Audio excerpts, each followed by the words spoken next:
TA news Telugu channel కు స్వాగతం. అనంతపురం జిల్లా బ్రహ్మసముద్రం మండలం ముద్దలాపురం గ్రామంలో విద్యార్థుల కొరకు నూతన బస్సు సర్వీసును ప్రారంభించిన ఎమ్మెల్యే అమిలినేని సురేంద్రబాబు. బ్రహ్మసముద్రం మండలం కన్నెపల్లి పంచాయతీ ముద్దలాపురం గ్రామ విద్యార్థులు కొరకు కళ్యాణదుర్గం ఎమ్మెల్యే అమిలినేని సురేంద్రబాబు చొరవతో ముద్దలాపురం గ్రామం నుండి రాయలప్పదొడ్డి గ్రామానికి ఆర్టీసీ బస్సును ప్రారంభించారు. ముద్దలాపురం గ్రామంలో పెన్షన్ లబ్ధిదారుల ఇళ్ల వద్దకు వెళ్లి ఎన్టీఆర్ భరోసా పెన్షన్ పంపిణీ చేశారు. మీడియా సమావేశంలో ఎమ్మెల్యే అమ్మిలినేని సురేంద్రబాబు మాట్లాడుతూ మారుమూల ప్రాంతమైన ముద్దలాపురం విద్యార్థులకు గ్రామస్తులకు ప్రయాణ సౌకర్యవంతంగా ఉండేందుకు నూతనంగా ఆర్టీసీ బస్సు సర్వీసును ప్రారంభించడం నాకు చాలా సంతోషంగా ఉందన్నారు. విద్యార్థులు చదువుకునుటకు పాఠశాలకు వెళ్లాలంటే 5 కిలోమీటర్లు కాలినడకన పాఠశాలకు వెళ్లడానికి బస్సు సౌకర్యం లేక ఇబ్బంది పడుతున్నారని ఆర్టీసీ యాజమాన్యంతో చర్చించి ముద్దలాపురం గ్రామానికి నూతన బస్సు ప్రారంభించామన్నారు. కళ్యాణదుర్గం నియోజకవర్గంలో అభివృద్ధిలో భాగంగా అధ్వానంగా ఉన్న రోడ్లను కూడా పూర్తి చేస్తామన్నారు. బీటీపీ ప్రాజెక్టుకు కృష్ణా జలాలను నియోజకవర్గంలోని 114 చెరువులకు సాగునీరు అందిస్తామని తెలియజేశారు. ఎన్నికల హామీల్లో భాగంగా బీటీపీ ప్రాజెక్టుకు సకాలంలో సాగునీరు అందించని ఎడల ఈ నియోజకవర్గ ప్రజలకు క్షమాపణ చెప్పి ఈ ప్రాంతం నుండి వైదొలికి పోతానన్నారు. వైసీపీ నాయకులు పాదయాత్ర చేస్తామనడం విడ్డూరంగా ఉందన్నారు. వైసీపీ ప్రభుత్వంలో మంత్రిగా పనిచేసిన ఉషశ్రీ తలారి రంగయ్య ప్రస్తుత ఇన్ఛార్జ్. గత 5 ఏళ్ల పాలనలో ఈ నియోజకవర్గానికి ఏమి అభివృద్ధి చేశారని తలారి రంగయ్యపై ఘాటుగా వ్యాఖ్యానించారు. ఈ ప్రాంతాన్ని తెదేపా ప్రభుత్వ హయాంలోనే అందరం కలిసికట్టుగా అన్ని విధాలుగా అభివృద్ధి చేస్తామన్నారు.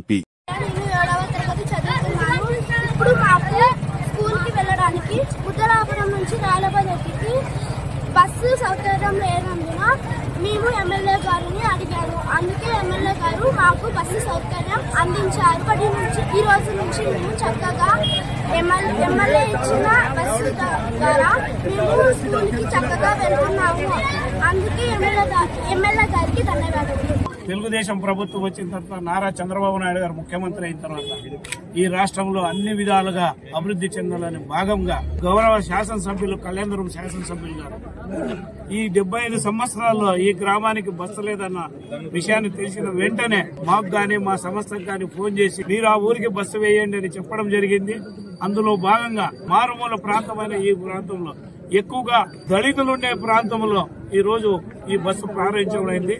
ముఖ్యంగా రహదారి లేదనే విషయాన్ని తెలిసిన ఎమ్మెల్యే గారి చొరవతో అది కూడా పూర్తి కావడం జరిగింది. నిజంగా ఈ ప్రాంతానికి బస్సు ఇవ్వడం గౌరవ ముఖ్యమంత్రి గారి ఆదేశాలు, లోకేష్ బాబు గారి యొక్క చొరవతోనే ఈ రోజు ఈ కార్యక్రమం జరగడం అయింది. ఈ గ్రామ ప్రజలు కూడా చక్కగా అందరూ కూడా పాలు పంచుకొని ఈ ప్రోగ్రాం జయప్రదం చేసినందుకు అందరికీ ధన్యవాదాలు. ఈరోజు నిజంగా మన ముఖ్యమంత్రి గారికి చంద్రబాబు నాయుడు గారికి కృతజ్ఞతలు చెప్పాలి.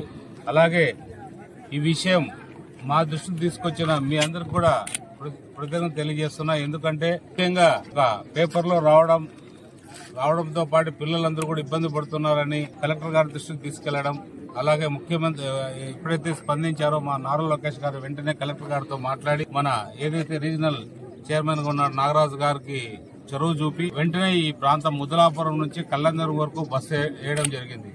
నిజంగా ఇది చాలా బాధాకరం. ఇన్ని రోజులు కూడా బస్సు లేకపోవడం, పిల్లలు చదువుకునే పిల్లలు ఎంతో ఉత్సాహంగా చదువుకుంటామని మేము స్కూల్కి వెళ్తామంటుంటే కూడా వాళ్ళకి సరైన బస్సు సౌకర్యం లేక తీవ్రమైన ఇబ్బందులు గురవుతున్నారు. ఇప్పుడే నేను చూస్తూ వచ్చాను, రోడ్డును కూడా చాలా ఇబ్బందికరంగా రోడ్డు అంతా కూడా ఉంది. బస్సులు నడపడానికి కూడా ఇబ్బందికరంగా ఉంది. ఇలాంటి గ్రామాలకు బస్సులు నడిపి మారుమూల ప్రాంతాల నుంచి కూడా అన్ని కూడా ఏర్పాటు చేయాల్సిన బాధ్యత ఆర్టీసీ పైన ఉంది. ఏదేమైనా కూడా రాబోయే కాలంలో కూడా రోడ్లన్నీ కూడా సరి చేస్తాం. రోడ్లన్నిటి కూడా రహదారులు నిర్మిద్దాం. ఏది మంచి పనులు చేయడానికి మన ప్రభుత్వం ఉంది కాబట్టి అన్ని రకాలకు కూడా చేద్దాం. ఈ మధ్య కొంతమంది ఏదో చెప్తున్నారు, అది ఇది అభివృద్ధిలో మేము చేసిన రోడ్లు శాంక్షన్, మేము చేసిన రోడ్లు వేస్తున్నారు. అది వాళ్ళు చేసిన రోడ్లు ఇండొచ్చు శాంక్షన్, కానీ వాళ్ళు ఏదైతే కాంట్రాక్టర్లుగా ఉన్నారో భయపడిచ్చి వాళ్ళు పరుగులు తీశారు. ఈ ప్రాంతం నుంచి వైద్యులు గారు ఎక్కడికక్కడ పనులన్నీ కూడా ఆగిపోయినాయి. ఎక్కడికక్కడ మొత్తం శబ్దత వచ్చేసింది, ప్రజల్లో నిరుత్సాహం వచ్చేసింది. అన్ని రకాలకు కూడా ఇబ్బందికరంగా తయారైన ఈ ప్రాంతాన్ని మనం అభివృద్ధి చేసుకుంటూ ముందుకెళ్దాం. ఏదేమైనా కూడా అభివృద్ధిలో ఇదొకటి చిన్న మైలురాయి అంతే. చాలా అభివృద్ధి చేసుకోవాలి. రకరకాలు కూడా చెప్తున్నారు. బీటీపీ గురించి మాట్లాడారు. ఏదైతే బీటీపీ ప్రాజెక్ట్ ఉందో వాళ్ళకి ఏదో పాదయాత్ర చేసే అవకాశం అయితే ఎప్పటికీ ఇవ్వం. ఎందుకంటే పాదయాత్ర చేసే ఎవరికైనా కూడా హక్కు ఉంది. అంటే వాళ్ళ హక్కులో భాగంగా దానికి కాదు. కానీ ఏదైనా బీటీపీ ప్రాజెక్టు ఇది రాబోయే కాలంలో కాదు కాబట్టి పాదయాత్ర అంటున్నారు. మనం ఇచ్చిన హామీలు నెరవేర్చడం మా బాధ్యత. ఖచ్చితంగా బీటీపీ ప్రాజెక్ట్ ను సకాలంలో పూర్తి చేసి ప్రజలు మెప్పు పొందేటట్టు చూస్తాం తప్ప ఎవరో పాదయాత్ర చేస్తారు ఆ పాదయాత్రకి ఇంకో రకంగా ఉండేది కాదు. ఎందుకంటే 2019 నుంచి కూడా కాలక్షేపం చేస్తూ ఎక్కడ కూడా ఏ రకంగా కూడా దాన్ని ముందుకు సాక్కోకుండా ఆగిపోయింది. మీరు ఒకటి గమనించండి, 2018లో మనం ఆల్మోస్ట్ నాకు తెలిసి సెప్టెంబర్ అక్టోబర్ లో ఈ పని ప్రారంభించాం, లేదా నవంబర్ లో మనం 2-3 నెలలు మాత్రమే పనిచేశాం. ఆ రకంగా పనిచేస్తూ ఇంకొక 6 నెలలు 8 నెలలు పనిచేసింటే కనీసం భైరవాన్ తిప్ప ప్రాజెక్టు కూడా నీళ్లు పోయేటివి. అలా కాకుండా ప్రభుత్వం మారిపోవడం, ఏదైతే మనకి ఒక జీవో రిలీజ్ చేశారు ఆ జీవోలు కూడా ఎన్నికల ముందు మనం మీ అందరి ముందు పెట్టాం. ఆ జీవోలో ఉన్న పనులన్నీ ఏ స్టేజ్ లో ఉన్నాయో అన్ని ఆపేసేయండి, రద్దు చేయండి అని చెప్పి అప్పుడున్న ప్రభుత్వం జగన్ రెడ్డి ప్రభుత్వం జీవో రిలీజ్ చేయడం జరిగింది.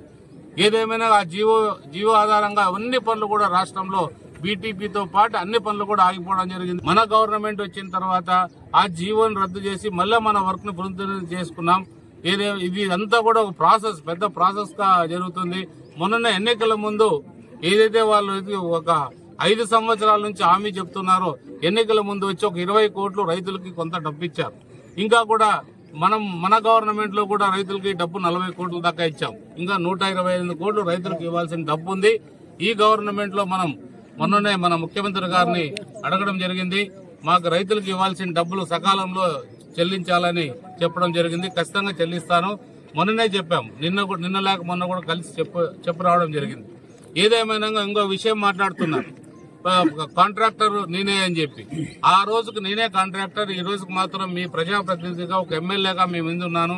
ఏదేమైనా కూడా ఆ సంస్థ కూడా నాకు సంబంధించిన, మా వాళ్ళకు సంబంధించిన సంస్థ కాబట్టి ఎక్కడ కూడా చెడ్డ పేరు వచ్చే పని ఏ పని కూడా మా సంస్థ చేయదు. ఏ రకంగా కూడా ముందుకు సాగుతాం. ఆ ప్రభుత్వం అనేది కాదు, ఒకటి గమనించాలి. ఈ ప్రభుత్వంలో ఎవరైతే మాజీ మంత్రిగా ఉన్నారో, ఎవరైతే ప్రస్తుత ఆ రోజు ఎంపీగా ఉండి ప్రస్తుత ఇక్కడ ఇన్ఛార్జ్ గా వైఎస్ఆర్సీపీ పార్టీకి ఉన్న రంగయ్య కూడా అన్ని విషయాలు తెలుసు. ఏ రోజు కూడా ఈ ప్రాంతంలో వచ్చి నాకు అంతరినీవా కావాలని లేదా బీటీపీ ప్రాజెక్ట్ నీళ్లు కావాలని ఏ రోజు కూడా ఆయన వచ్చి ఇక్కడ మాట్లాడిన పాపాన పోలేదు. అంటే అది వాళ్ళిద్దరి మధ్యలో సమన్వయం లేకపోవడమా లేదా ప్రజల్ని ఇబ్బంది పెడతామని అనుకోవడమా నాకు తెలియదు. కానీ ఏ రోజు కూడా వచ్చి మాకు నీళ్లు కావాలా, బీటీపీ ప్రాజెక్ట్ నీళ్లు కావాలని ఆయన ఏ రోజు ఒక ఎంపీ హోదాలో ఉండి కూడా ఏ రోజు కూడా మాట్లాడిన పాపాన పోలేదు. ప్రజాస్వామ్య పద్ధతిలో అందరం కలిసి ముందుకు వెళ్దాం. ఇదేదో మనం విమర్శించడం అనుకో ఇంకోదనుకో కాదు. ఒక్కసారి మీరు వెనక్కి తిరిగి చూసుకోండి. ఇప్పుడు మనం వచ్చిన రోడ్డే చూద్దాం, ఎంత అధ్వానంగా ఉందో. మీరు కూడా విలేకరులందరూ కూడా ఆ రోడ్లో వచ్చింటారు. రకరకాలుగా అన్ని ఇబ్బందులకు గురవుతున్నామంటే ఈ ప్రాంతంలో అభివృద్ధికి ఎవరు దూరంగా ఉన్నాం. గడిచిన 5 ఏళ్లలో ఎందుకు మీరు పని చేయలేదు?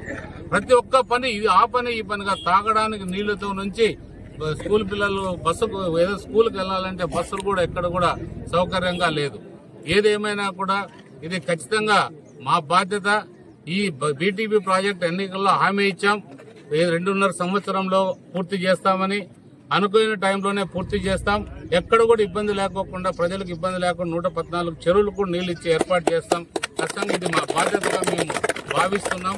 ఖచ్చితంగా ఇది కంప్లీట్ చేసే మరి ప్రజల ముందుకి వస్తాం. అలా చేయలేని పక్షంలో ఖచ్చితంగా చెప్తున్నా, రాబోయే ఎన్నికల్లో అలా చేయలేని పక్షంలో మీ అందరికీ ఆ రోజు కూడా చెప్పా, ఈ రోజు కూడా చెప్తున్నా, క్షమాపణ చెప్పి నేను ఈ ప్రాంతం నుంచి వైదొలుగుతాను తప్ప ప్రజలను ఇబ్బంది పెట్టే ఏ పని కూడా చేయడానికి